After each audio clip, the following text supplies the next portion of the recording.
해보겠습니다. 자, 앞에 보세요. 우리 친구들한테 쌤이 2개의 교재를 줬습니다. 그죠? 교재 하나, 프린트물 하나 이렇게 줬습니다. 자, 이번 주부터 약 4에서 5주간 고전시가 집중기간을 가지도록 할 겁니다. 수업 교재는 요걸로 나갈 거고요. 과제집이 원래 교재가 있었는데 약간의 수정사항들이 있어서 어떻게 할까 하다가 이렇게 위크별로 프린트물로 나갈 예정입니다. 오케이? 그래서 수업 교재 그리고 과제집 프린트물 생각하시면 되고요. 그리고 숙제를 어떻게 해야 되는지는 쌤이 수업 끝나고 말씀드리도록 할 겁니다. 아마 우리 친구들이 이번에 숙제를 해온 부분에서 질문들이 좀 있을 건데 그 질문을 받아주고 작품을 설명해주고 하는 과정에서 워낙 조금 어려웠잖아요. 과제집의 작품들이. 그래서 그걸 열심히 하고 수업을 하니까 이미 다 지친 상태로 수업을 들어가지고 WB도 난장판이 되고 수업 때 눈이 막 너무 흐린 눈이 되고 해서 오늘은 수업을 먼저 나가보도록 할 거예요. 수업 먼저 나가고 수업이 진행이 다 끝나고 나면은 우리 친구들이 숙제를 한 것에 대한 피드백을 해줄 겁니다. 그래도 다 끝나간다고 눈이 반짝반짝 하더라고요. 숙제 피드백을 할 때도. 그럼 수업을 먼저 해보도록 하겠습니다. 우리는 고전 시간, 집중기간 수업 교재를 펴주셔야 됩니다. 책 목차를 한번 펴주실까요?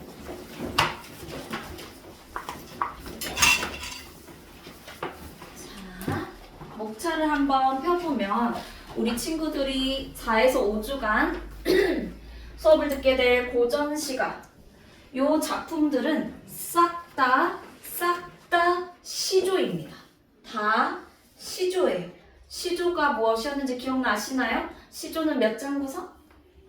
3장 구성. 3장 6, 9, 45자 내외의 짧은 시, 평시조였습니다. 초반에는 평시조하고 그리고 나중에 위크 4가 되면은 사설시조도 하고 그리고 연시조도 해보도록 할 거예요. 왜 이렇게 우리는 시조를 집중적으로 다루냐? 100% 모든 학교에서 시조가 시험 범위에 들어갑니다. 그리고 모의고사에서도 시조가 많이 다루어져요. 너무 중요한 관리이기 때문에 5주, 4주에 걸쳐서 내용을 살펴보는 거예요. 오케이? 좋아요. 그런데 바로 작품을 들어가지 않고 바로 작품 해설을 들어가지 않고 우리는 고전 시가를 어떻게 읽어야 되는지 어떤 필수 어휘들을 외워야 되는지를 먼저 살펴보도록 할 거예요. 우리 친구들은 고전 시가 이번에 숙제를 해봤을 때 어땠어요? 잘 읽히던가요? 지우 잘 읽혔어요? 작품들이? 네. 안 읽혔죠? 왜 안 읽힐까요? 중세어로 쓰여 있기 때문이에요. 옛날 말로 쓰여 있기 때문이에요. 자, 그런데 옛날 말로 쓰여서 못 알아먹게 해서 안 풀어 할 수는 없잖아요. 그죠? 우리는 일단 고전 시가를 읽을 줄 알아야 됩니다. 현대어로는 이렇게 읽어야 되는구나가 되어야 돼요. 그래서 우리는 고전 시가를 어떻게 읽어야 될까? 고전 시가 읽기 꿀팁 한번 살펴보도록 할게요. 자, 여기 옛말로 울어라 세요 라고 되어 있습니다. 이거 현대어로 해석하면 뭐예요? 꿀어라. 써볼까요? 꿀어라. 세요입니다. 울어라 세요 되어 있지만 우리는 이거 울어라 이구나. 현대어로는 차이를 아셔야 됩니다. 이렇게 쓰여 있어도 이렇게 읽을 수가 있어야 돼요. 자, 그럼 쌤이 네모하는 거 봐주세요. 우리 친구들이 방금 쓴 울어라 네모해주세요.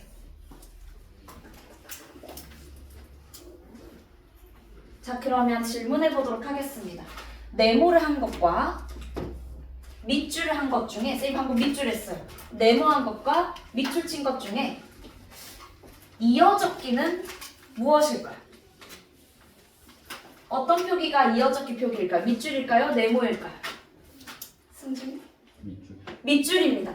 밑줄이 이어적기입니다. 그리고 네모한 것이 끊어적기입니다.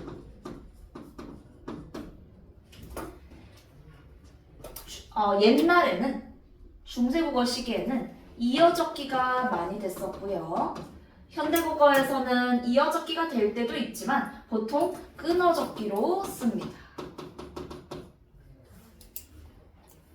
이걸 감안을 하고 고전 시가를 읽어주셔야 돼요. 아, 옛날에는 이렇게 이어적기가 많이 됐었지. 현대어로 치면 이렇게 읽어야 되는구나. 자, 그래서 이어적기를 고려해라 라는 말이 나오는 거예요. 여기 좀 고쳐줄게요. 슝슝 이렇게 써줄까요?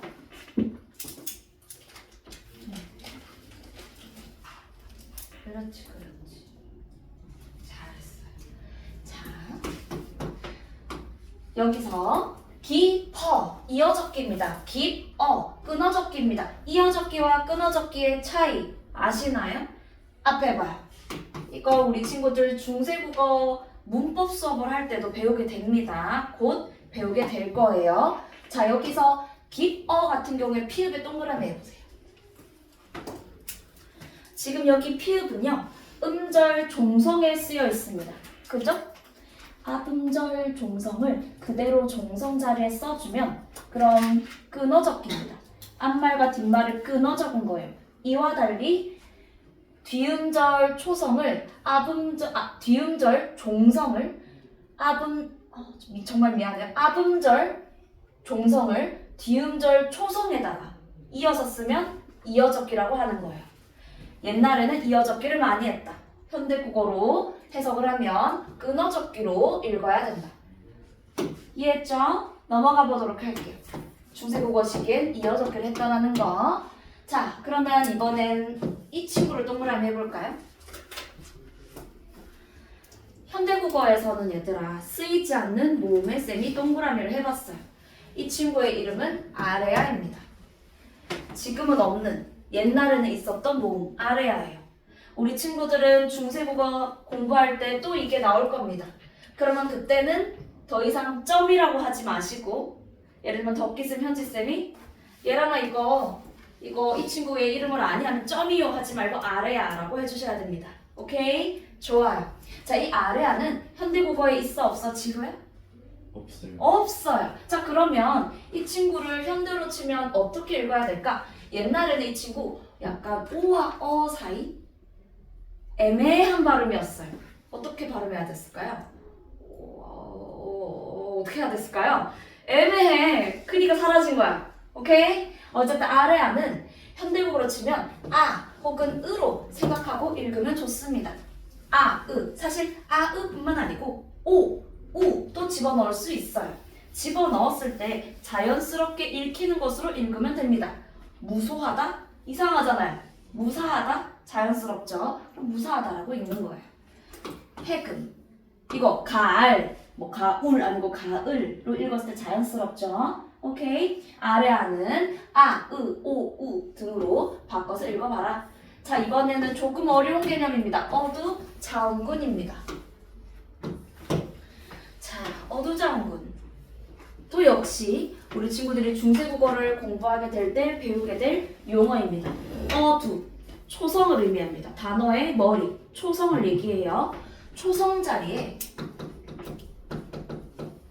자음군이 올 수 있다 라는 말인데, 자음군의 군의 동그라미 해볼까요? 우리는 군이라는 말을 어떨 때 쓸까요? 혼자 있을 때 군이라는 말을 쓰지 않습니다. 저 군은 무슨 군자인지 알아요? 한자 똑똑 있을까요? 예람이 알아요? 무슨 군? 무리군자입니다. 무리군. 무리를 이룬다 라는 말을 쓰려면 2개 이상이 모여야지 군이라는 말을 쓸 수 있는 거예요. 자, 정리를 해보면 초성 자리에 2개 이상의 자음이 올 때 어두자운군이라고 하는 거예요. 이해했어요? 현대국어에서는 어두자운군이 있을까? 써볼까요?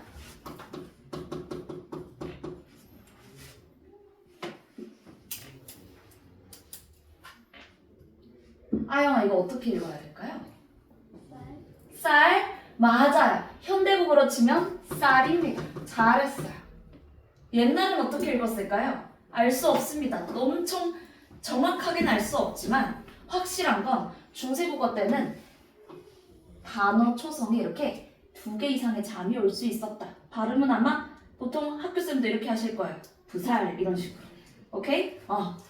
자, 근데 현대국어에서는 어도자음근이 싹 다 사라졌습니다. 그러면 이런 어도자음근 싹 다 무엇으로 바뀌었을까? 바로 된소리로 바뀌었습니다. 어도자음근은 현대어로 발음을 할 때, 자 여기 좀 고쳐줄게요. 뒤로가 아니고 뒤의로 바꿨을 때 좀 더 자연스러운 것 같네요. 뒤의 자음을 된소리로 읽어라. 여기서 뒤의 자음, 비읍 시읒 중에 뒷자음이 무엇일까요? 시옷입니다. 쌀, 스또 아니고 또, 스꿈 아니고 꿈. You got it? 오케이. 어두 자음근은 싹 다 된소리로 바꿔서 읽어라. 이해했죠? 좋아요. 자, 그리고 넘어가 보도록 하겠습니다. 이번에는 구개음화라는 말이 나오네요. 구개음화 동그라미. 우리 친구들은 음운변동을 이미 배웠습니다. 기억나시나요? 구개음화가 무엇이죠? 구개음화? 디귿티읕을 뭐로 바꿔서 발음? 소율이 기억나요 혹시? 디귿티읕을? 디귿티읕을 뭐로 바꿔서 발음할까요? 디귿티읕을? 맞아요. 디귿티읕을 지읒치읒으로 바꿔서 발음하는 거 구개음화입니다. 우리 중세국어 시기엔 구개음화가 적용이 안 됐어요. 그래서 떨어지다 이렇게 발음했어요. 떨어지다. 근데 현대국어는 떨어지다이잖아요. 디는은 현대국어에서 지는으로 바뀌었습니다. 오늘 우리 친구들 보니까 너무 좋다 이렇게 했어요. 옛날엔 좋다 좋아 이렇게. 근데 지금은 좋다입니다. 그래서 여기 동그라미 해볼까요? D가 지로 바뀌었어. 디오가 조로 바뀌었어. 중세국어 시기엔 구개음화 적용 안 했어. 떨어지다. 근데 현대국어는 떨어지다.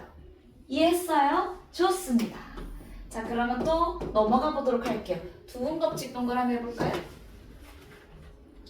두음법칙이 뭘까? 조금 더 예시를 써주도록 할게요. 여자, 여자. 그리고 리발, 이발.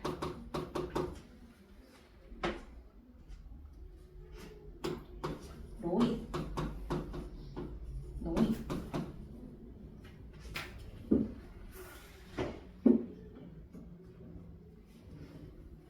자, 우리 친구들은 두음법칙을 아시나요? 들어보셨어요? 두음법칙? 자, 두음법칙은요, 단어 초성 자리에 리을이나 니은이 발음되는 것을 꺼리는 형상입니다.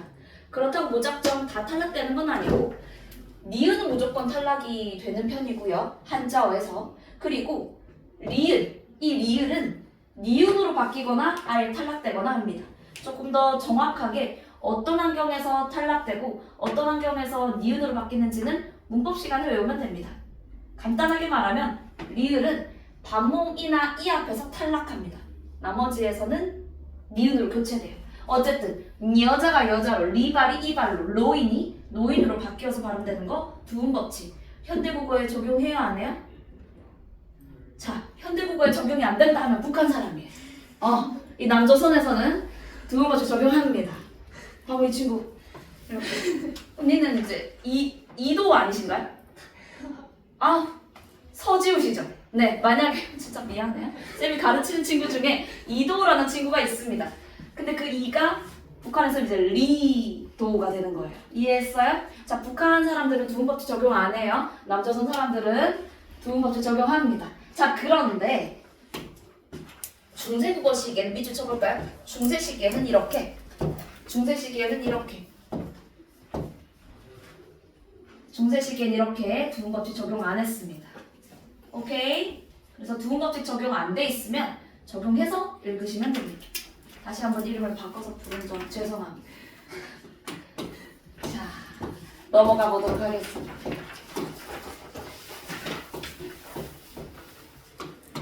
자, 중세국어 시기에는 얘들아 의문역이라고 해서 물음표를 안 붙여줘요. 이렇게 기호를 붙여서 쓰는 거 얼마 안 됐습니다. 중세국어 시기에 의문역에 물음표가 안 붙여져 있다라는 건 슬프게도 우리가 얘를 외우라라는 거예요. 자, 여기 하나만 써줄게요. 의문형 종결어. 이렇게 써야 더 쉬울 것 같아요. 의문형 종결어미 의문 보조사. 물음표를 안 붙여주니 우리는 의문형 종결어미 니은다, 녀, 뇨 요런 게 붙었으니 의문형이구나. 의문보조사 가, 고 붙었으니 의문형이구나. 외우는 수밖에 없습니다. 오케이? 고전시가에서도 외워야 되고 우리 친구들 문법 할 때도 외우게 될 겁니다. 그래서 한번 예시를 보면 어떠한 고 하면 어떠한 가입니다. 동그라미 고에 동그라미. 니 모르던다. 여기에서는 니은다 다 동그라미 해주세요. 니은다. 그냥 들어보세요.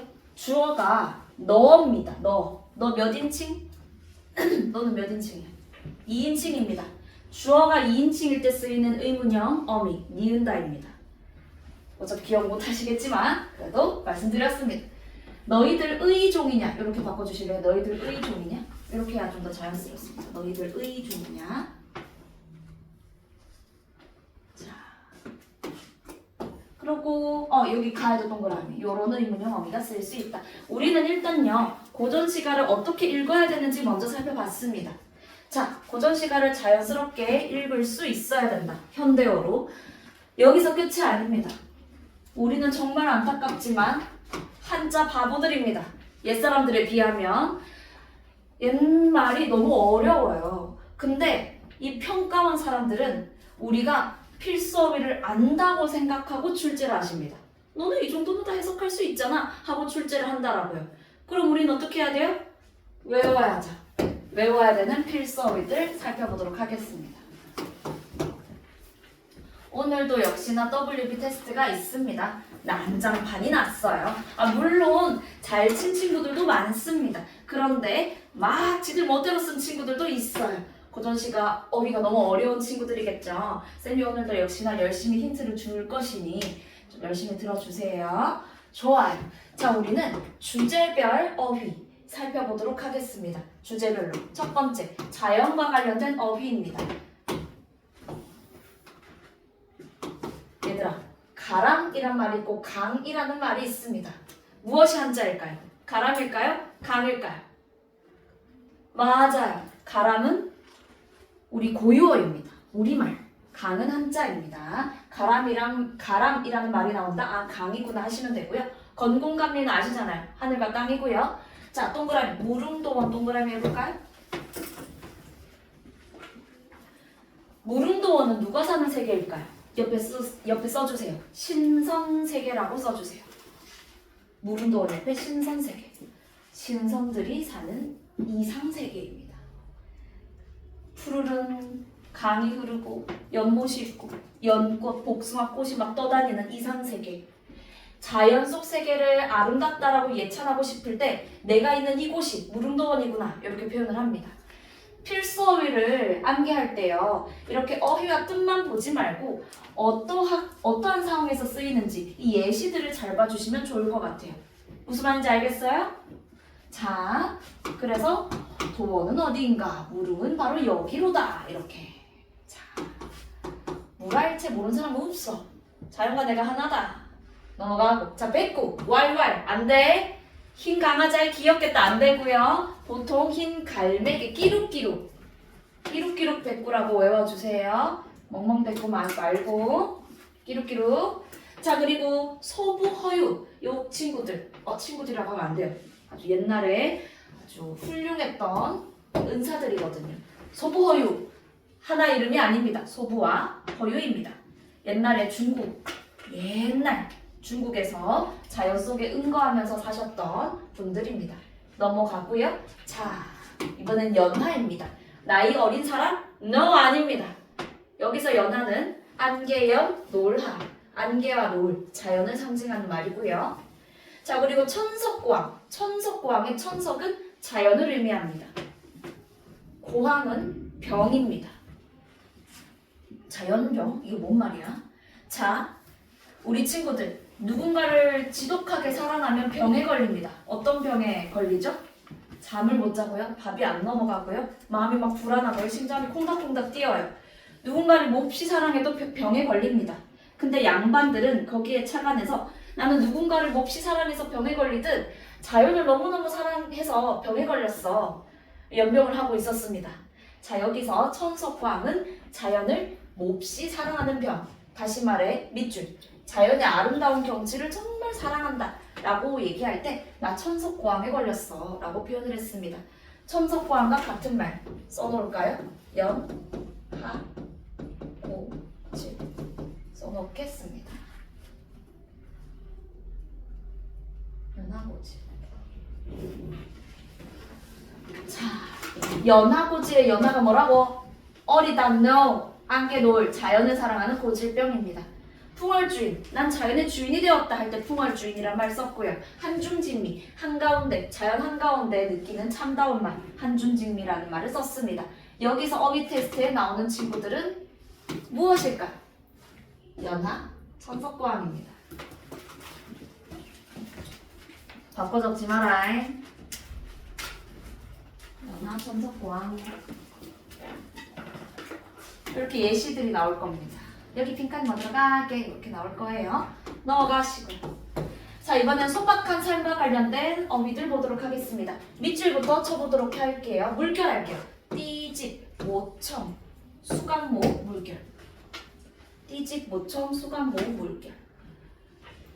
쌤이 지금 물결 친 친구들은요, 다 초가집일까요? 아니면은 기와집일까요? 우리 소율이가 봤을 때 무엇일 것 같아요? 초가집입니다. 띠집, 모청, 수강모음 나오면 아, 초가집이구나 생각하시면 돼요. 양반들이 나 욕심 없어. 자연 속에서 아주 소박하게 살고 있어. 표현할 때 띠집, 모청, 수강모음이란 말을 썼습니다. 자, 그리고 나머지 친구들도 볼게요. 비니무원. 자, 여기서 비니무원은 가난하지만 무원, 원망하지 않는다. 오케이? 좋아요. 안빈낙도 안본지종 거의 같은 뜻입니다. 안빈낙도 자연 속에서 편안하게, 가난하지만 편안하게 돌을 닦으면서 즐겁게 산다. 안분지적, 분수에 맞게 편안하게 만족하며 지낸다. 절대 모르면 안 되는 어휘입니다. 여기서 테스트에 무엇이 나올까요? 안빈낙도입니다. 이렇게 다 가르쳐 준다고 왜 틀릴까요? 그럴 수 있죠. 낯서니까. 자, 이번엔 속세와 관련된 어휘입니다. 얘들아, 속세, 인간 세상, 속세와 관련된 어휘 어떤 게 있을까요? 자, 만승은요, 천자, 황제, 중국 황제를 의미합니다. 아주 높은 지위를 이야기할 때 만승, 삼공, 영의정, 좌의정, 우의정 같은 높은 지위를 의미합니다. 자, 그리고 우리는 홍진, 풍진의 세모를 해볼 거예요. 속세를 부정적인 의미로 나타낼 때 홍진, 풍진이란 말을 씁니다. 자, 여기서 홍진의 진, 풍진의 진 같은 진자입니다. 무슨 진자일까요? 오, 맞아요. dust, 먼지입니다. 먼지, 붉은 먼지, 바람에 흩날리는 먼지입니다. 우리 친구들은 먼지를 좋아하시나요? 밖에 막 미세먼지가 가득해. 아주 양껏 들이셔야겠다 이러시나요? 아니죠. 속세를 부정적으로 얘기할 때 홍진, 풍진이란 말을 써요. 자, 그러면 여기서 속세를 왜 부정적으로 쓸까요? 왜 속세를 먼지와 같다라고 썼을까요? 이유가 무엇일까요? 자, 우리 친구들은 지금 속세에 찌들어서 살고 있습니다. 지금도 너무 피곤한데 힘든 몸을 이끌고 이렇게 와가지고 공부하고 있잖아요. 우리 친구들 고등학교 입학하면 어떻게 해요? 수없이 경쟁에 시달립니다. 수행평가하고 시험 치고. 저놈만 아니었으면 내가 1등급 들어갈 수 있었는데 싸우고. 맞죠? 우리는 돈 때문에, 성적 때문에, 명예 때문에, 권력 때문에 수없이 경쟁을 하고 싸우면서 살아갑니다. 치열하게. 자, 그리고 옛날 양반들 높은 관직에 올라가고자 했어요. 관직에 올라갔어. 사이좋게 지내나요? 지금으로 치면 국회의원들입니다. 혹시 국회의원들 회의하고 하는 거 본 적 있으신가요? TV에서? 의자 날라가고, 네, 멱살 잡고, 침 뱉고, 뭐 그런 장면들이 가끔 나올 때가 있습니다. 얼마나 징글징글 할까요? 그런 싸움을 싫어하는 사람들은. 그래서 속세 너무 어지러워서 자연 속에 있고 싶어. 자연 속에 있으니 속세가 더 멀게 느껴지는구나. 속세를 부정적으로 얘기할 때 먼지라고 표현한 겁니다. 이해했어요? 여기서 인간은 휴먼이 아닙니다. 인간 세상을 나타냅니다. 오케이? 좋아요. 넘어갈게요. 이거는 시간과 관련된 어휘들. 만고는 아주 먼 옛날을 얘기하고요. 삼경 오늘 수업할 때 나옵니다. 삼경. 오후 11시에서 오전 1시까지. 아주 늦은 밤을 나타낼 때 삼경이란 말을 씁니다.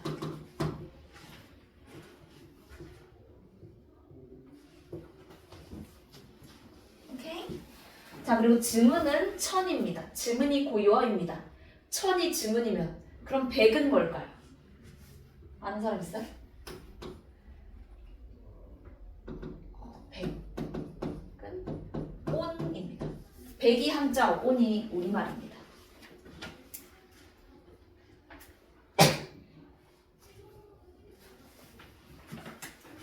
자, 넘어가 보도록 하겠습니다. 자, 이번엔 계절과 관련된 어휘들 보도록 할게요. 사실 어렵지 않아요. 아, 봄에 약간 쫄 수도 있어요. 에이, 뭐야 할 수 있는데, 자, 쌤 보세요. 봄 하면 떠올려야 되는 거 꽃입니다. 플라워입니다. 그래서 시를 읽는데 화가 나온다. 꽃 한자가 나온다? 그러면 봄일 가능성이 높아요. 곧 벚꽃 피잖아요. 너무 예쁘겠죠? 여름 하면 뭘 떠올려야 되냐? 일단은 비가 많이 오고요. 장마. 그리고 자, 사계절 중에서 제일 푸르른 계절은 언제일까요? 여름입니다. 봄은 연두빛. 그 색깔이 짙어지는 계절은 여름이에요. 이해했어요? 그래서 푸르름, 녹음 이런 말이 나면 여름입니다. 가을 하면 어떤 게 떠올라요?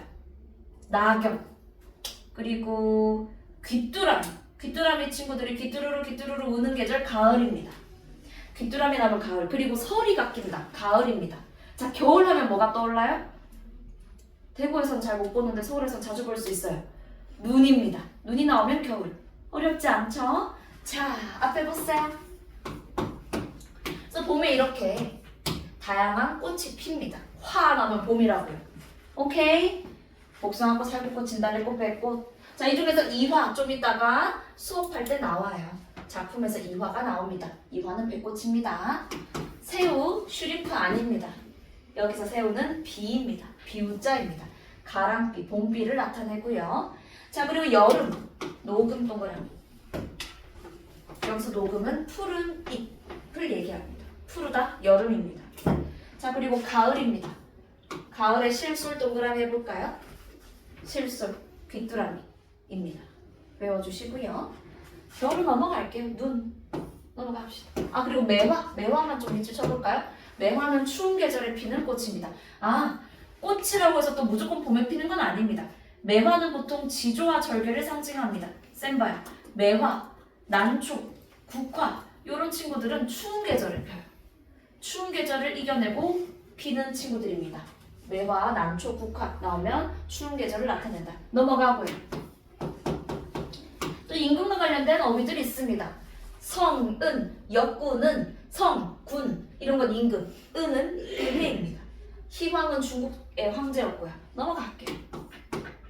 우리 친구들 여인과 관련된 어휘들을 보도록 할 거예요. 규방 기억나시나요? 놀랍게도 저번 시간에 했습니다. 남자들이 거쳐요? 여자들이 거쳐요? 여자들, 양반집 부녀자들이 거쳐하는 방, 규방이라고 했습니다. 자, 그리고 나위 수막은 얘들아 요즘은 남자 친구들 방도 화려하고 예쁠 수 있어요. 쌤 남동생도 분홍색 되게 좋아해요. 꽃 되게 좋아하고요. 근데 옛날에는 보통 여자들 방이 되게 화려했어요. 장막 같은 거 이제 비단 같은 것도 막 걸려있고 막 화려한 뭐 비슬 같은 그런 비단 달려있었고 나위 수막은 그래서 비단, 장막이라고 생각하시면 됩니다. 여자들 방에 걸려있던 비단, 장막. 자, 그리고 사창, 옥창은 아름다운 창문이고요. 홍안, 자, 홍안 우리 친구들 얼굴입니다. 아름답고 붉은 생기 있는 얼굴, 젊은 얼굴. 저 쌤 보세요. 홍안은 붉은 얼굴이에요. 붉은 얼굴? 뭔가 좀 안 좋아 보이나요? 왜 붉은 얼굴이 젊은 얼굴일까요? 혈색이 돌잖아요. 무슨 말인지 알겠어요? 혈색이 도는 젊은 얼굴 홍안입니다. 오케이? 좋아요. 보통 홍안이란 말도 여성들에게 씁니다. 무슨 말인지 알겠어요? 옛날. 넘어가 보도록 하겠습니다. 마지막 필수 어휘 페이지입니다. 품사별 어휘도 한번 살펴볼게요. 자, 자, 여기서 좀 채워둬야 될 게 있습니다. 어디다 채울 것이냐? 여기. 려다. 려. 그리고 쓰여지다.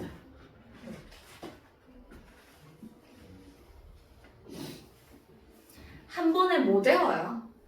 오늘도 살펴보고 그리고 다음 주에도 외워오고 또 보고 또 보고 또 보고 해야지 외울 수 있습니다. 자, 한번 보면 가시다는 변하다, 긋다는 끊어지다, 녀다는 가다, 뉘어다는 좋다, 무이다는 미워하다, 말다는 재단하다. 이거 어떻게 다 외워, 맞죠? 외워야 됩니다. 오케이? 그래야지 읽을 수가 있어. 삼기다. 아니, 놀랍게도 우리 친구들 과제집에 있었습니다. 이 몸을 삼기실제, 님을 쫓아 삼기시니 뭐 이런 말. 자, 그리고 쓰여디다. 과제집에 있었습니다. 차라리 쓰여디어 나버리 되어서 죽어 없어져서 라는 뜻입니다. 좀 이따가 또 물어볼 겁니다. 자, 그리고 어여쁘다. 지금은 얘들아, 너네 어쩜 이렇게 어여뻐? 무슨 뜻이에요? So beautiful, pretty의 의미입니다. 옛날에 어여쁘다는 불쌍해, 가여워라는 뜻이었어요. 확실히 차이가 있죠? 넘어갈게요. 이런 어휘들도 외워주시고. 자, 부사어에서 테스트에 두 가지가 나옵니다. 무엇이 나올까요? 자, 고텨의 밑줄 쳐볼까요? 지금은 고쳐라는 말을 쓰면 무슨 뜻이죠? fix의 의미예요. 자, 근데 옛날에 고텨오다. 고텨가 아닌 다시라는 뜻입니다. again의 뜻입니다. 꼭 알아두시고요.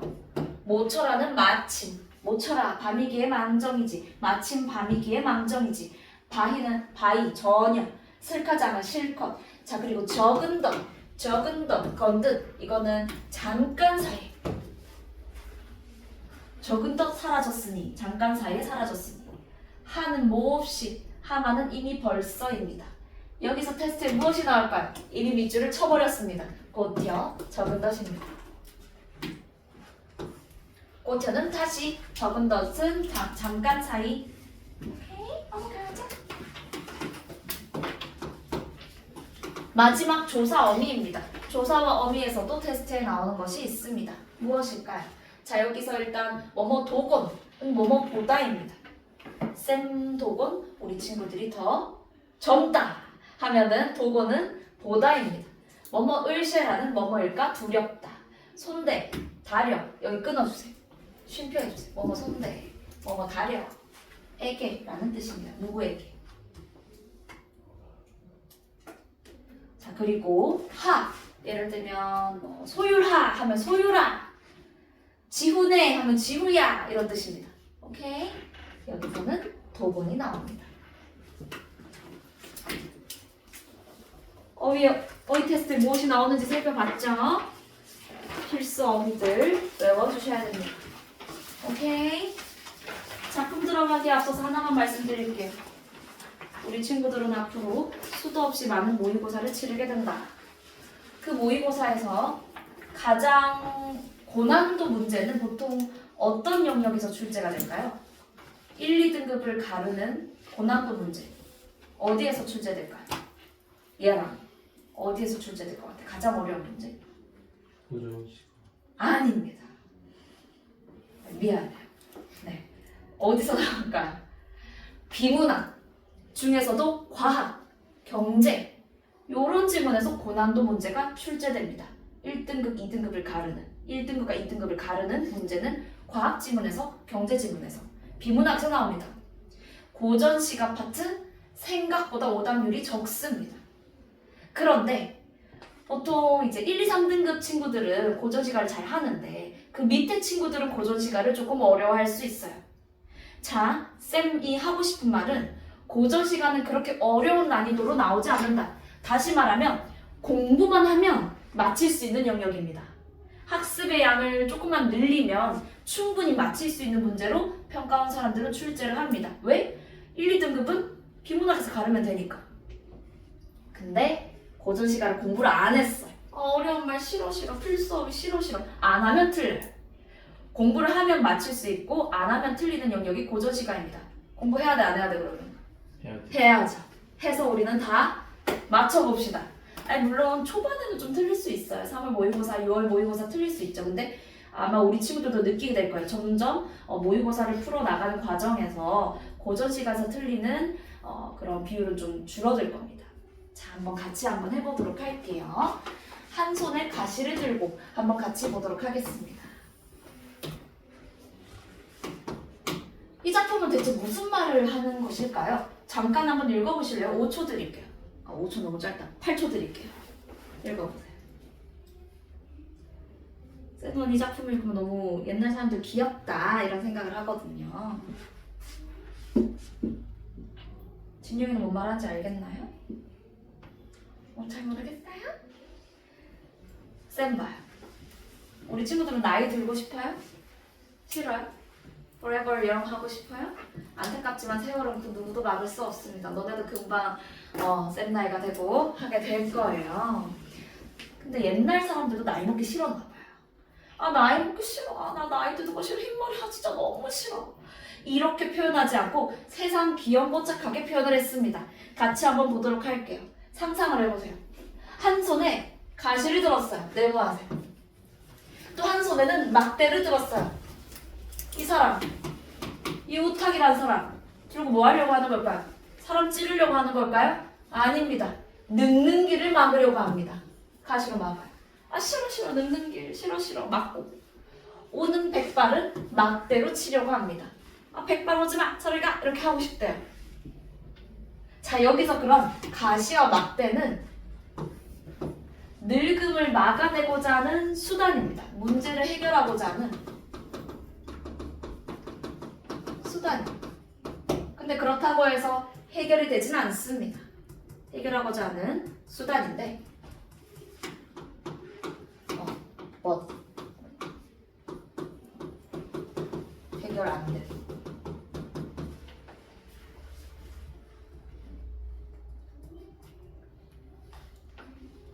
자, 한 손에 가시 두고 또 한 손에는 막대를 들고 물결해 볼게. 아 늙는 길 싫어 막을 거야. 오는 백발 싫어 막대로 칠 거야. 라고 했대요. 자 늙는 길 오는 백발 둘 다 늙음을 나타냅니다. 시간의 흐름을 나타내요. 질문하겠습니다. 늙음, 젊음, 시간의 흐름 구체적인 대상일까요? 추상적인 개념일까요? 구체일까? 추상일까? 시간의 흐름 구체 추상? 괜찮아요. 추상 구체 추상? 추상 박예나? 뭐라고? 추상 구체와 추상의 차이가 뭐예요? 아시나요? 아는 것 같은데 잘했어요. 구체와 추상의 차이가 뭘까요? 뭐가 맞아요. 여기 똑똑해. 자, 구체와 추상의 차이는 오감각으로 느낄 수 있으면 구체적인 것이고 그렇지 않으면 추상적인 개념입니다. 사랑, 이별, 슬픔, 봄, 여름, 가을, 겨울, 시간 추상적인 개념입니다. 늙음도 추상적인 개념이에요. 근데 추상적인 개념인 늙음을 보이는 것처럼 표현하고 있어요. 늙는 길, 백발 이렇게 구체적인 대상으로 표현하고자 합니다. 즉 여기서 쓰인 것은 추상적 대상, 추상적 개념의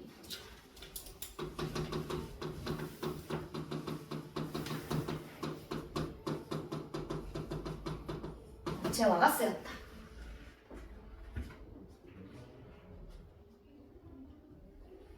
그치. 귀엽잖아요. 아 싫어 나 이거 먹기 싫어 흰머리 오지마 이렇게 하는데 백발을 어림도 없지 합니다. 네가 날 막을 수 있겠냐 하면서 백발이 자기가 먼저 알고 지름길로 찾아왔대요. 세월은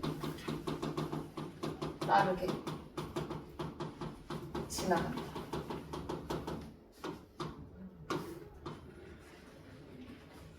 그 누구도 시간을 막을 수가 없습니다. 세월은 너무나 빠르게 지나갑니다. 그죠? 그것을 백발이 지름길로 찾아온다라고 하는 거예요. 지름길로 오면 좀 더 빠르게 올 수 있잖아요. 맞죠? 자, 근데 생각해보세요. 백발이 뭐예요? 흰머리예요. 흰머리가 지름길로 찾아온다라고 상상을 해보세요. 뭔가 이상하죠? 백발은 무생물입니다. 무생물을 사람처럼 표현하고 있습니다. 무슨 법? 의법이 쓰였습니다. 잘했어요. 너무 귀여운 표현이죠? 그래서 이거야.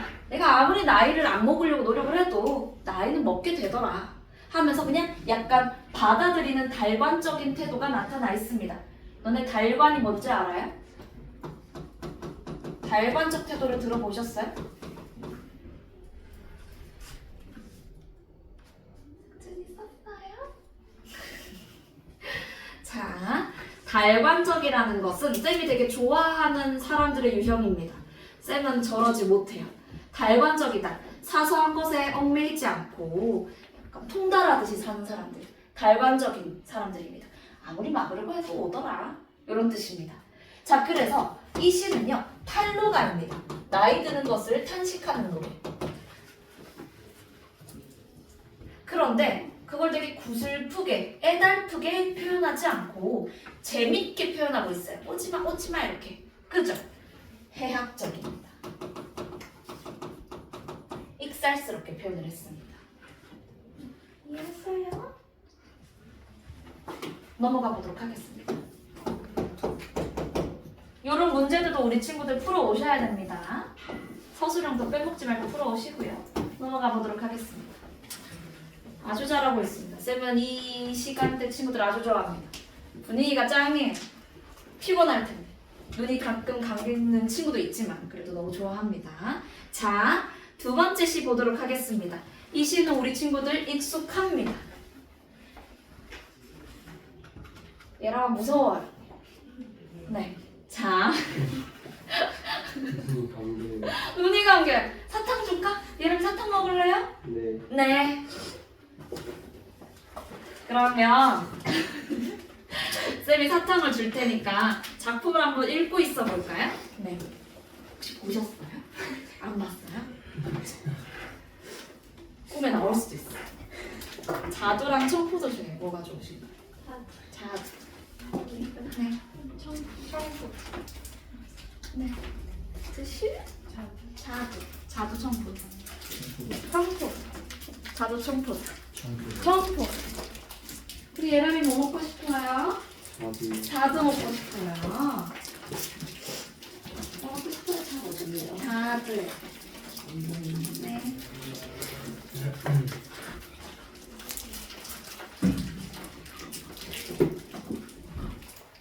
설교는 졸고 왔어도 수업 때는 졸면 안 된다. 교회 갔다 와서 너무 피곤하신 것 같아요. 화이팅! 자, 해야 돼. 이거 다 시험에 나온다고. 자, 한번 보도록 하겠습니다. 우리 친구들 혹시 왕과 사는 남자? 맞죠? 그때도 물었었나 내가? 왕과 사는 남자 보셨다. 손. 우셨나요? 안 울었어. 오, 대통령인데? 우셨어요? 울었어. 너무 슬플 것 같아요. 쌤도 무서운 이유가 내가 너무 광광 울까봐, 눈티 방티가 될까봐 무서워서 아직 못 봤는데요. 쌤이 이 얘기를 하는 이유는 그 단종을 지키기 위해서 단종을 다시 왕으로 올리려고 몰래 준비를 하다가 수양대군 한테 딱 걸려서 죽은 사람들이 있습니다. 사육신입니다. 몸이 죽은 사람들. 사육신. 이계, 박팽년, 하위지, 성상문 이런 사람들입니다. 자, 그런 사람들은 다 단종에 대한 지조와 절개를 지킨 사람들입니다. 시조에서는 지조와 절개를 지키는 내용 많이 나옵니다. 이 시도 마찬가지입니다. 근데 이 시는 고려에 대한 자신의 변함없는 마음을 이야기하는 시예요. 자, 이 정봉주의 시 누구에 대한 답가죠? 아시나요? 방언입니다. 이방원입니다. 이방원이 정봉주에게 이런 말을 합니다. 고려만 어떻고 조선이면 어때? 고려는 이미 끝났어. 우리끼리, 우리 능력 있는 사람들끼리 힘을 도모해서 조선 새로운 나라를 한번 만들어보자 라는 시를 써서 들려줍니다. 자, 근데 정몽주가 뭐라고 하죠? 정몽주는 얘들아 이 시 그냥 되게 쉽게 쓴 거 아닙니다. 이방 선생님이 거의 철퇴를 휘두르면서 얘기했을 거예요. 그래서 뭐 어떡할게요? 이거 맞고 죽을래? 아니면 같이 조선 동화할래? 했겠죠. 그 상황에서 이런 노래를 불렀다. 정말 대단합니다. 쌤이라면 어떻게 했을까요? 당연히 조선 내 힘 써보겠습니다 했을 것 같아요. 겁쟁이여서요. 근데 우리 몽주 선생님은 그러지 않았던 겁니다. 같이 한번 보도록 하겠습니다. 이 몸이 죽고 죽어서 100번을 고쳐 죽어서 고쳐 오늘 테스트에 나오는데 again or fix 뭐였죠? again 다시 내가 이 몸이 죽어서 100번을 죽고 다시 죽어도 그리고 백골이 흰 뼈가 내 뼈가 진토 흙과 먼지가 되어서 먼지와 흙이 되어서 넋이 있든지 없든지 이렇게 말을 합니다. 자 지금 우리 친구들 중에 혹시 100번 죽을 수 있는 사람 있을까요? 없어요. 100개의 목숨 가진 사람 없습니다. 과장법 있어야 합니다. 그리고 처음에는 그냥 죽어 라고 했습니다. 그런데 그냥 죽어서가 아니고 이 몸이 죽어서 100번 다시 죽어서 흰 뼈가 흙과 먼지가 되어도 라고 점점 더 층위를 심화시킵니다. 무슨 법? 점층법입니다. 이 자리에 반복도 하고 있고요. 죽어 반복하고 있습니다. 이렇게 과장, 점층, 반복을 쓴 이유가 무엇일까요? 종장에 나옵니다. 님 향한 일편단심 가실 줄이 있으랴. 자 여기서 임에 동그라미 하시고요. 여기서 님은 고려왕조일까요? 조선왕조일까요? 고려왕조겠죠. 고려를 향한 일편단심 가실 줄이 있으랴. 자 여기서 일편단심 이 무슨 뜻일까요? 일편단심은요. 일단 형광펜 다른 색깔 형광펜으로 할게요. 테스트에 나온 건 아니지만 중요한 단어입니다. 일편단심이란 한 조각의 붉은 마음, 변치 않는 마음을 뜻합니다. 절대 변하지 않는 마음. 변하지 않는 마음이란 뜻을 가졌기 때문에 일편단심이란 말이 나오잖아요. 그러면 의지를 직접 표출하는 말입니다. 절대 변치 않는 마음, 일편단심이란 말이 나온다. 직접 의지를 표출하는 단어입니다. 이 글의 이 시의 핵심어기도 하고요. 님 향한 일편단심 내가 끊어질 줄이 있으랴, 가실 줄이 있으랴, 변할 줄이 있으랴. 자 여기 이 시랑 밑줄 치시고요. 있다는 겨 없다는 겨? 없다는 거예요. 무슨 법? 서리법 있었죠. 이 시를 쓰고 이 시를 방언이에게 들려주고 정몽주는 죽습니다. 그죠? 대단한 사람입니다. 자 그래서 이 시는요 절의가입니다. 변함없는 절개를 이야기하는 절의가다. 우리 친구들은 문제를 꼼꼼하게 읽고 문제를 푸셔야 됩니다. 정몽주의 엄마가 쓴 시가 또 나오거든요. 이건 우리 친구들이 읽고 풀어봐 주세요. 넘어갈게요. 왜냐하면 우리는 작품들 싹 살펴보고 이제 질문도 받아야 되기 때문에 작품 내용 위주로 살펴보도록 하겠습니다. 이화의 월백하고라는 작품을 보도록 할 거예요. 아마 이 작품 지금 보기 안 읽고 있잖아요. 무슨 말인지 못 알아들을걸요? 10초 줄게요. 한번 읽어보실래요? 무슨 말인지 알겠나요?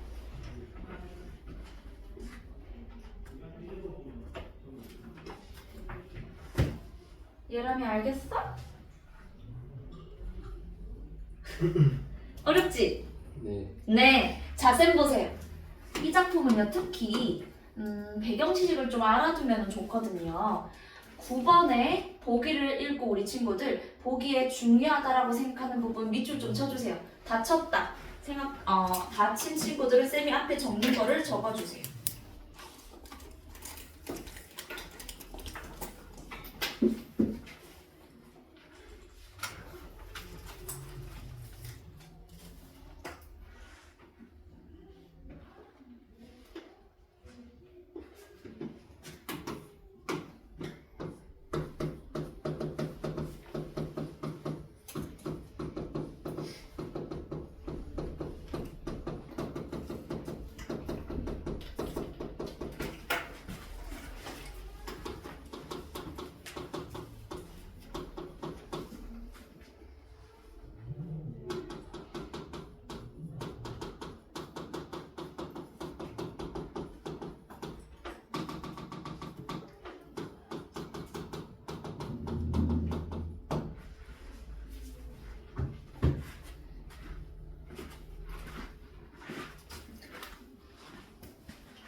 다 읽었으면 앞에 거 써주세요.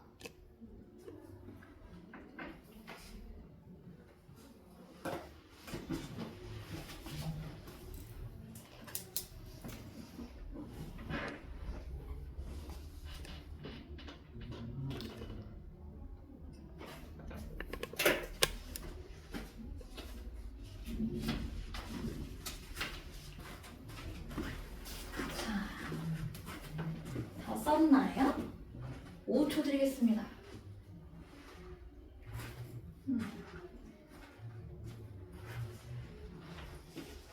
뭐 했다고 벌써 1시간이 지났지? 자, 20한 7분 정도밖에 안 남았어요. 27, 8분? 네. 화이팅! 자, 앞에 보세요. 이조년의 작품입니다. 자, 이조년이라는 자는 얘들아, 고려 후기에 이 충혜왕에게 임금님 그러시면 안 되옵니다. 왜 충신을 자르시고 간신을 옆에 두시나이까 막 이렇게 충언을 하다가 네가 뭔데 하고 유배를 보낸 거예요. 거기서 쓴 시 이화의 월백하고입니다. 보기를 한번 같이 살펴보도록 할게요. 이화의 월백하고는 이화가 백꽃이라 했죠? 백꽃, 달빛, 은한. 은한은 은하수입니다. 은하수의 시각적 심상과 두견색, 울음소리라는 청각적 심상을 통해 얘들아, 두견새는 접동새와 더불어서 한을 상징하는 새입니다. 우리 친구들 쌤이 접동새가 왜 한을 상징하는지 얘기를 해줬어요? 안 해줬어요? 해줬었습니다. 계모한테 괴롭힘 받던 우리 누이가 불타 죽잖아요. 계모로 인해서. 그러고 된 게 접동새잖아요. 접동새와 더불어 두견새도 한을 상징합니다. 청각적 심상을 통해 잠 못 이루는 봄밤의 애상적 정조를 노래했대요. 애상이 무슨 뜻일까요? 애상의 애는 사랑의 아니에요. 슬플 애자입니다. 애상계 쓰세요. 슬픔입니다. 슬픔.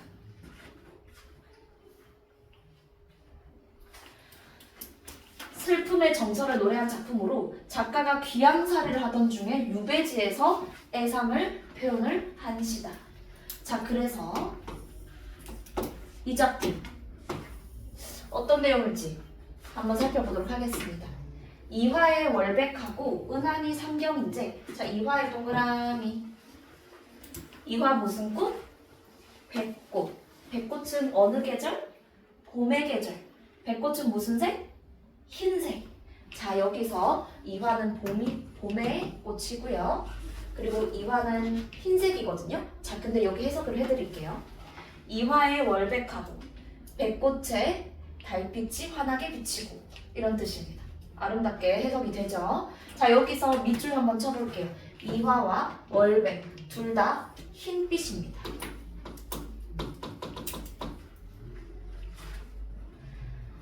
흰 색깔을 떠오르게 만드는 시어들입니다. 그래서 이 귤은 색채 이미지를 떠오르게 만드는 거예요. 시각적 심상이 두드러지는 부분입니다. 백꽃의 흰 달빛이 비치고, 그러고 은한이 삼경인제. 은하수가 펼쳐져 있는 삼경, 오후 11시에서 오전 1시, 늦은 밤을 나타낸다라고 했습니다. 은하수가 펼쳐진 늦은 밤에, 자, 봄이라고 해서 무조건 행복하나요? 아닙니다.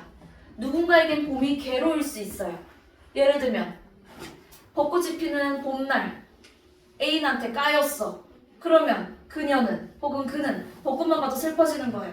이조년은 지금 봄이 즐겁지 않습니다. 유배지에 왔기 때문이죠. 어떤 친구들은 얘기해요. 유배지 가면 호캉스 아니에요? 호캉스? 되게 좋겠다. 아닙니다. 유배지 가면 그지 깨갱이처럼 사는 겁니다. 돈도 없고요. 잘 곳도 없고요. 백성들 집에 돌아다니면서 제가 유배를 왔는데 밥 좀 줬구만. 에이 나가랑 후행하고 다른 집 가가지고 밥 좀. 이렇게 살았습니다. 유배지는 행복하지 않습니다. 자, 그런 마음이 계속해서 나옵니다. 일지춘심에 밑줄 치시고요. 써보도록 할게요. 일지춘심 나뭇가지에 깃든 봄의 마음. 애상적인 봄의 마음입니다. 치고 썼어요? 좋아요. 써주세요. 해상까지 써주세요. 자, 나뭇가지 깃든 봄의 마음을 지금 슬프잖아요. 이런 내 마음을 자규가 알겠냐마는 자 여기서 자규 같은 경우에는 두견세입니다. 두견세가 알아주려마는 자규가 알아주려마는 여기서 자규는 두견세, 두견세는 한을 상징한다. 이 나뭇가지 깃든 봄의 마음을 두견세가 알아주겠냐만 자, 그 다음 줄이 아주 중요합니다. 자, 한번 같이 볼게요. 다정도 병인양에서 잠 못 들어 하더라. 쌤은 개인적으로 일요일 11시 반 친구들이 좀 다정한 친구들인 것 같아요. 느껴져요. 자, 근데 여기서 다정은 so sweet이에요. 자, 근데 여기서 쓰인 여기서 쓰인 다정은 so sweet이 아닙니다. 한자어를 보고 알 수 있어요. 정서가 많다. 무슨 말이냐? 정서, 생각, 고뇌가 많다라는 걸 표현한 말입니다. 다정, 생각이 많고 고뇌가 많고 정서가 많다.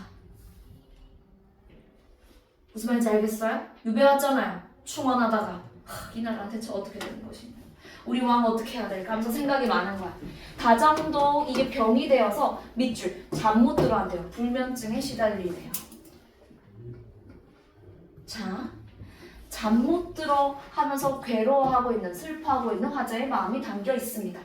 혹시 이런 일이 뒤척이고 저리 뒤척이며 잠 못 들어 한다.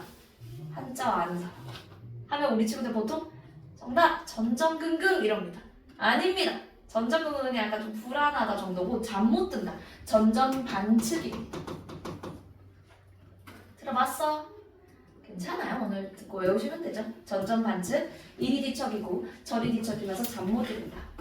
봄밤의 애상적 정조가 드러났던 시입니다. 자, 여기 잠깐 묶어볼게요. 초장과 중장 묶어주시고요. 그리고 종장 따로 묶어주세요.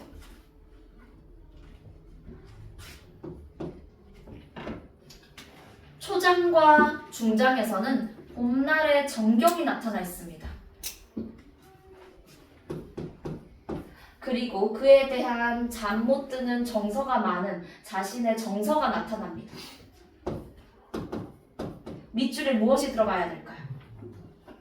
맞아요. 선, 경, 후, 정입니다. 오케이? 자, 여기에 테스트에 나오는 어휘가 있습니다. 자규입니다. 두견세. 저 자리에 고텨 이런 거 적으면 안 돼. 고텨야 알려야만은 이렇게 쓰면 안 돼요. 자규가 두견세가 알아주겠냐마는. 오케이? 넘어가자. 2시 남았고요. 2시 중에 1시는 이미 저번 시간에 했습니다. 조금만 힘내주세요. 자, 이번에도 우리 친구들이 한번 쌤 봐주세요. 이제 얼마 안 남았어요. 우리 친구들 위의 시를 읽어주시고요. 읽고 난 다음에 밑에 있는 보기시와 보기시도 한번 읽어보면서 위시와 보기시를 좀 비교를 하고 있어주세요. 위의 시도 읽었다, 밑에 시도 읽었다, 쌤이 칠판에 쓰는 거를 써주시면 됩니다.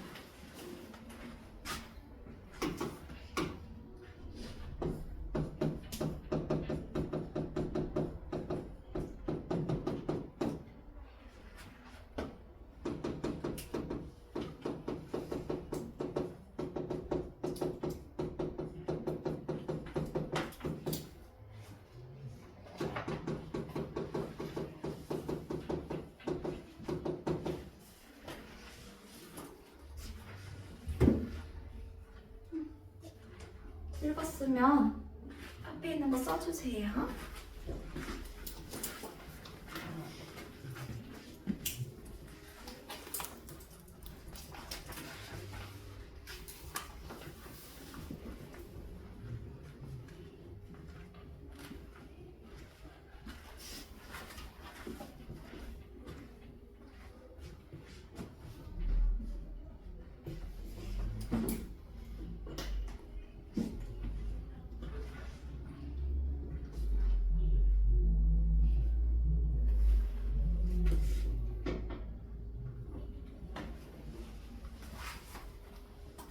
썼으면 해보도록 하겠습니다. 다 썼어요? 지우도 썼어? 잘했어. 앞에 볼게요. 자, 옛날에 이종호라는 사람이 있었어요.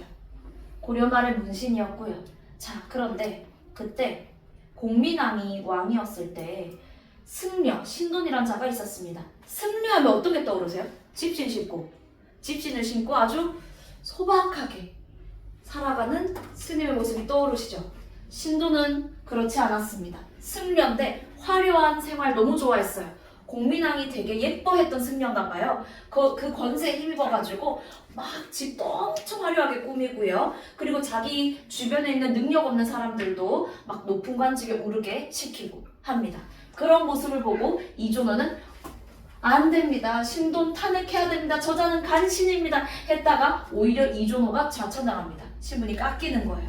자, 그래서 그러한 상황에서 이종호가 이러한 시를 썼습니다. 같이 한번 보도록 하겠습니다. 자, 여기서 구름이 무심탄 날이 아무래도 허랑하다라는 말이 나와 있어. 자, 여기서 무심에 밑줄 쳐볼게요.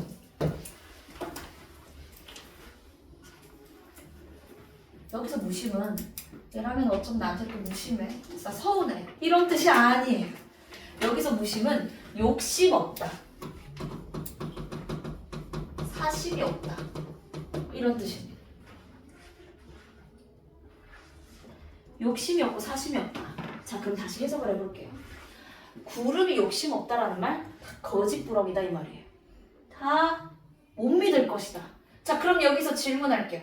그러면 구름이 욕심이 있다는 거야, 없다는 거야? 있다는 거야. 구름이 욕심 없다는 거 다 거짓말이야. 욕심 얼마나 많은데. 여기서 구름에 세모할게요. 여기서 구름은 이종호인가요? 신돈인가요? 신돈입니다. 간신 신돈. 구름이 욕심 없다는 건 다 거짓말이다. 왜냐면 중천에 떠서 얘들아 하늘 가운데 떠 있다. 하늘 가운데 높이 떠서 임의로 막 다닌대요. 아주 오만방자하게 하늘 높이 떠 있다. 높은 권세를 나타냅니다. 하늘 가운데 딱 떠서 마음대로 지 하고 싶은 대로 쏘다니면서 오만방자한 신돈의 모습을 나타냅니다. 그렇게 싸돌아다니면서 지 멋대로 하면서 구태여 굳이 광명한 날빛을, 자 여기 광명한 날빛에는 동그라미 할게요. 빛나는 날빛, 빛나는 햇빛을 얘기하는 겁니다. 하늘에 떠 있는 해, 하늘에 떠 있는 달, 하늘 높이 떠서 만물을 비추잖아요. 해와 달은 임금을 상징해요, 보통. 근데 해의 빛, 그러면 임금의 어떤 선정 써놓을까요? 임금의 선정, 임금의 총명함. 여기 선정이라고 쓴 거예요. 임금의 선정, 임금의 총명함.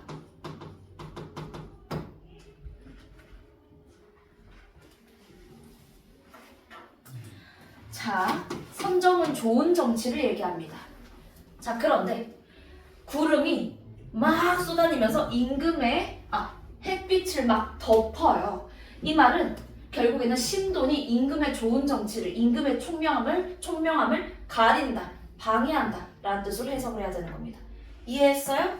구름이 욕심 없다는 거 싹 다 거짓부렁이다. 하늘 높이 떠가지고 햇빛을 막 가리잖아. 다시 말하면 신돈이 욕심 없다는 건 다 거짓말이다. 높은 권세를 누리면서 지 멋대로 하면서 임금의 총명함을 가리고 있잖아. 이해했어요? 좋아요. 그래서 이 시는 풍자시입니다. 우의적으로 비판하는 시입니다. 자, 여기서 중요한 단어가 나왔습니다. 우의. 우의적이다의 우의는 돌려서 빗대어 표현한다라는 뜻입니다.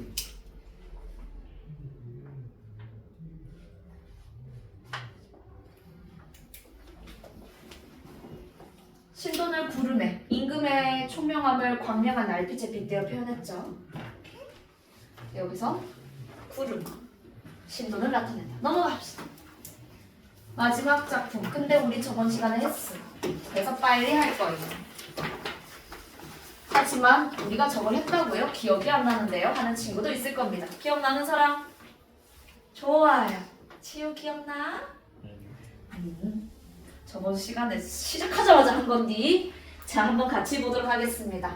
원천서 고려 유신입니다.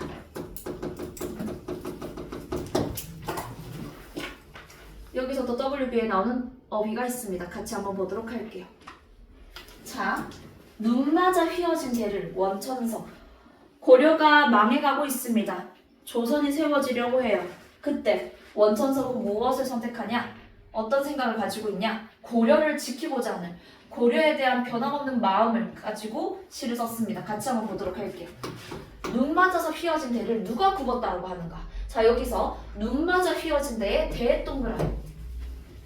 워리스테 대나무를 얘기합니다.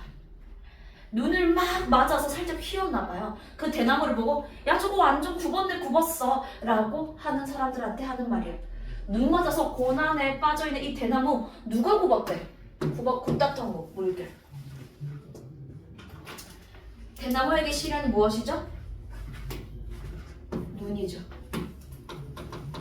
조선 왕조의 압력을 나타낸다 라고도 할 수 있습니다. 조선 왕조의 압력, 시련을 나타내기도 하고. 눈 마저 휘어진데 누가 굽었대? 정말 구부러질 절개라면 눈 속에 푸르겠어? 풀을 쏘냐 물결. 눈 마저 휘어진 데는 누가 굽었대? 진짜 구부러질 절개라면 저렇게 눈 속에 푸르겠어? 안 푸르겠지. 근데 봐봐, 저리도 푸르잖아. 절대 절개가 굽은 게 아니라고. 자, 여기서 굽을 절은 변절을 얘기합니다. 변절. 해석하면 이겁니다.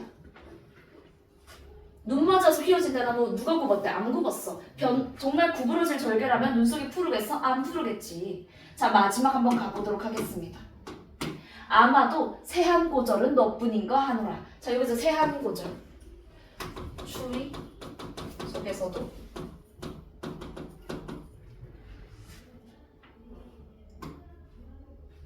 변치 않는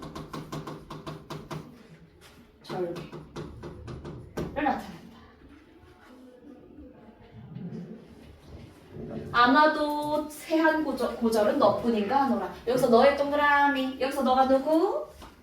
대나무.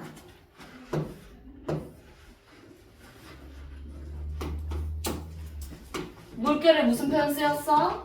서리법이 쓰였어. 정리. 눈 마주 휘어질 때 누가 굽었대? 정말 구부러질 절개라면 눈 속이 푸르겠어? 아마도 변치 않는 절개는 너만 가졌구나.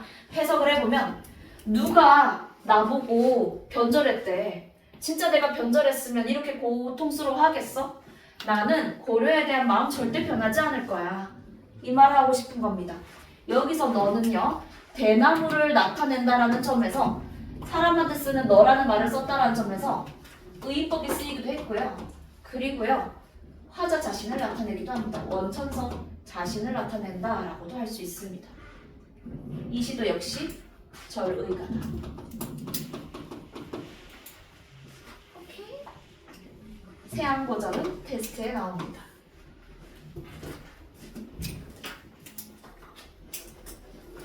자, 숙제 적겠습니다. 숙제는 아직 얘들아 수업이 끝난 건 아니에요. 풀린 문제들도 살펴봐야 돼요. 나서 숙제는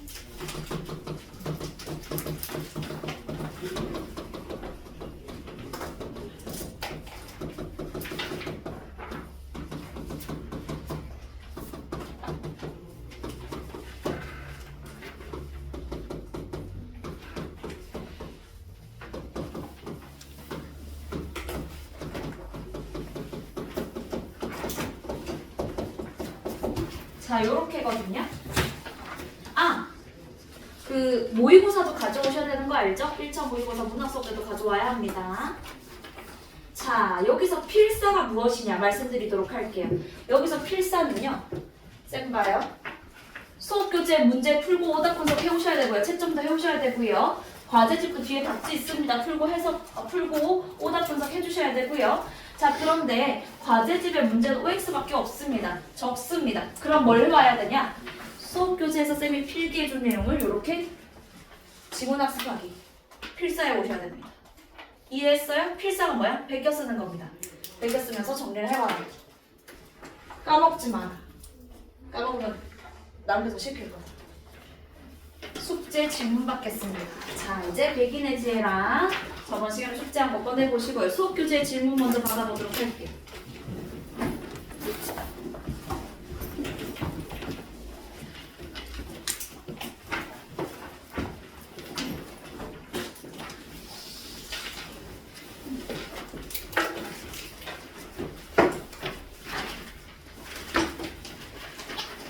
수업 교재에 질문이 없다면 과제집으로 갈 겁니다. 수업 교재, 과제집으로 가볼게요. 자, 과제집을 어디를 펴보냐면 우리 친구들 데이 4로 가주세요. 거의 대부분의 친구가 여기에 질문이 있을 겁니다.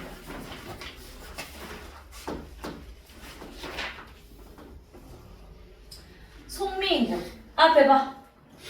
송민국이라는 작품은 정철이 썼습니다. 자, 여기 한번 펴볼까요?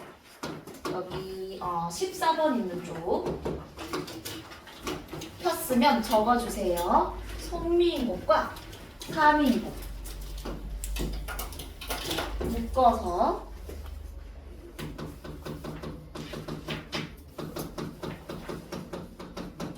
이렇게 써볼까요? 충신연주지사.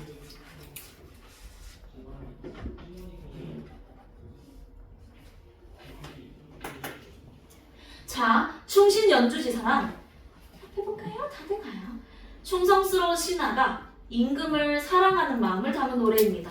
그런데 그런 마음을 남자와 이별한 여인의 목소리에 의탁해서 표현한 노래입니다. 충신연주지사. 사민곡 먼저 썼고 답장 안 오니까 빡쳐서 송민곡을 쓴 겁니다.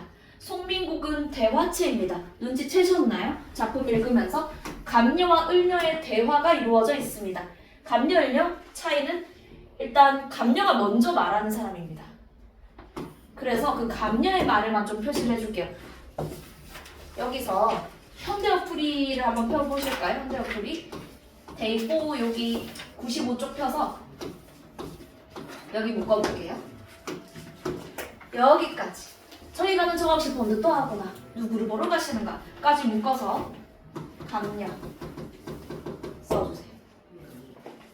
나머지는 싹 다 을녀가 하는 말이고요. 을녀가 좀 말이 많아요. 을녀가 주된 화자거든요. 슝슝슝슝 하고 을녀가 막 우는 소리 하니까 감녀가 딱 한마디 하거든요. 아, 그런 생각 하지 마. 그래서 감녀가 하는 말. 잘 표시해놔. 그랬더니 을녀가 또 말합니다. 아니, 내가 임금 너무 사랑하는데 어쩌저쩌 임금 너무 걱정돼. 어쩌저쩌 이래요. 아, 그냥 나 죽는 게 낫겠다 하면서 막 얘기하거든요. 맨 끝으로 가지고 나 그냥 죽어서 밥이 돼야 되겠어 이런 말 하니까 마지막 바로 각신님 달 말고 구준비가 되세요. 감녀의 말. 쌤이 표시한 부분을 제외한 모든 말은 을녀의 말입니다. 감녀는 질문을 던지고 위로를 해주는 보조적 화자입니다. 송민국은 대화체입니다. 이해했어요? 송민국은 대화체. 끝까지 집중을 너무 잘하고 있습니다. 아주 고마워요. 송민국은 대화체입니다. 오늘의 마지막 작품 3인곡으로 가보도록 하겠습니다. 3인곡은 독백체입니다. 많은 친구들이 3인곡 해석이 잘 안 됐을 겁니다. 쌤이랑 같이 한번 살펴봐요. 자, 정철은 자의식 과잉인 것 같습니다. 네, 작품을 읽으면 아실 거예요. 자, 보세요. 한번 해석을 해볼게요. 푸르르륵 가볼게요. 아, 가기 전에 여기 빠지는 단어들 좀 있더라고요. 채워주세요. 첩첩이 쌓여있어. 첩첩. 그리고 쓰여디어 나의 되오리라.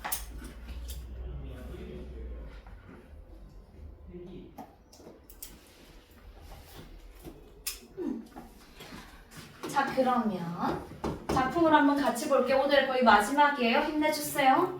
송민국, 삼민국 많은 학교에서 시험에 출제됩니다. 같이 볼게요.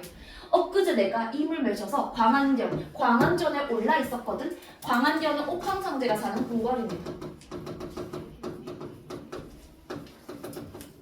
엊그제 임을 맺어서 광안전에 옥황상제가 사는 궁궐에 있었어. 근데 그 잠깐 사이 어떻게 된 일이지? 내가 후행 인간계로 내려와 버렸어.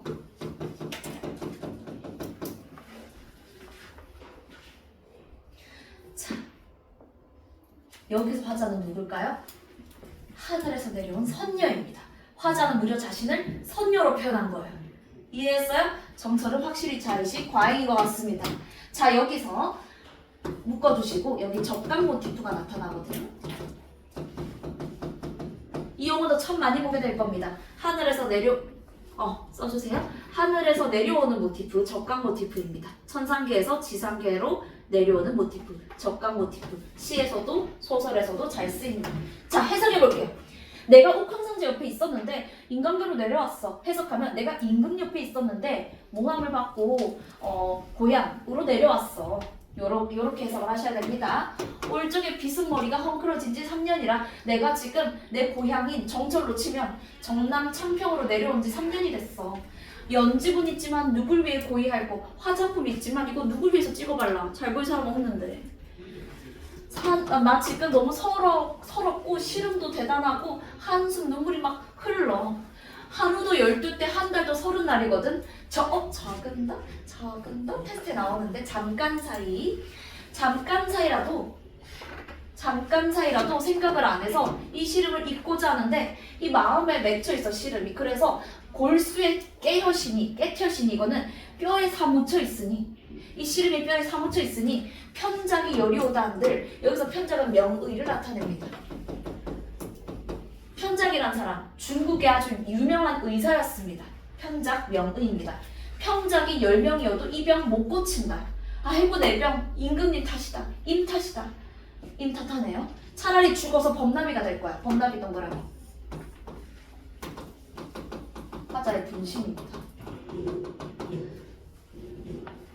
차라리 죽어서 범나비가 되어서 자 역시나 이번에도 정찰이 죽어서 자기 나비가 될 거래요. 아름다운 나비가 되어가지고 꽃나무 가지마다 이 꽃나무 저 꽃나무 가가지고 꽃향기를 막 묻힐 거예요. 어디에? 날개에 향기를 묻혀서 임의 옷에 이렇게 탁 앉을 거예요. 그럼 님이 어머 향기가 좋은 나비로구나 하겠죠. 근데 그때 이미 내가 죽어서 나비가 된 줄 몰라도 난 님을 쫓을 거야 하면서 임에 대한 변함없는 사랑을 이야기하는 시였습니다. 이해되시나요? 추가적인 질문들은 우리 친구들이 남아서 해주시거나 아니면은 시간 없어요 좀 바빠요 하는 친구는 사진으로 찍어서 쌤한테 보내주면 질문을 꼼꼼하게 친절하게 답변을 드리겠습니다. 이해했어? 여기까지 하고 테스트를 한번 해보고 가보도록 할게요. 2장 넘겼어요. 감사합니다. 이건 너무